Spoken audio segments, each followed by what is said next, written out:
cabinet, un mot en 30 secondes. Et Talibé, avant qu'on y prenne très rapidement notre première unité politique en ligne déjà, 30 secondes. Non, je pense que la création de cette officine n'a pas de sens. Pourquoi? Vous avez des services dédiés à cet effet.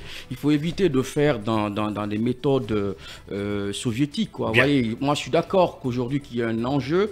Vous savez, le CNRD s'est mis dans un problème, qu'il soit de faire dans le développement, de faire dans la persuasion. Bien. Je pense qu'au départ, si... Donc c'est inutile. Il s'était fixé pour objectif de faire rapidement dans le retour à l'ordre constitutionnel. Bien. On ne serait pas dans un objectif tous azimuts de faire dans la persuasion. Encore une fois, l'État, c'est très sérieux. On ne met pas en place des officines parallèles aux instances juridiquement reconnues à cet effet. Oui, Talibé, il est quand même de bonne foi. Hein. Oui, le temple du CNRD, c'est un peu l'habitacle du diable.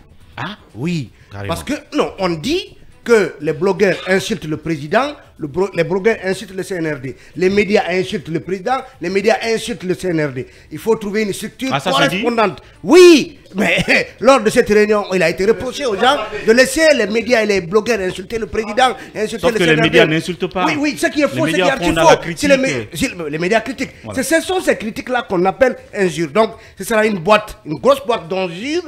Quand un blogueur insulte, on l'insultera en réplique. Quand un journaliste critique, on l'insultera en réplique. C'est pourquoi j'appelle ce fameux temple du CNRD l'habitacle du diable. C'est pour les basses œuvres de communication. Sinon, il y a des structures de communication dont il faut renforcer. Justement, en tout cas, qu'il faut renforcer en termes de moyens. Et malheureusement, ce n'est pas le cas. La réplique, c'est une insultologie en quelque sorte. Alors, les Templiers, sans doute, seront officiellement présentés aujourd'hui. Et derrière, effectivement, si Alpha Bakar si cela est confirmé, que c'est son initiative, sa proposition, on voudra bien l'inviter sur ce plateau pour en parler dans les détails, pour qu'il nous dise ce qu'on n'a pas compris dans les motifs de création de ce temple et la bonne foi qu'il y a amené, bien entendu. On va aller tout droit et prendre Aliouba, président du Modèle.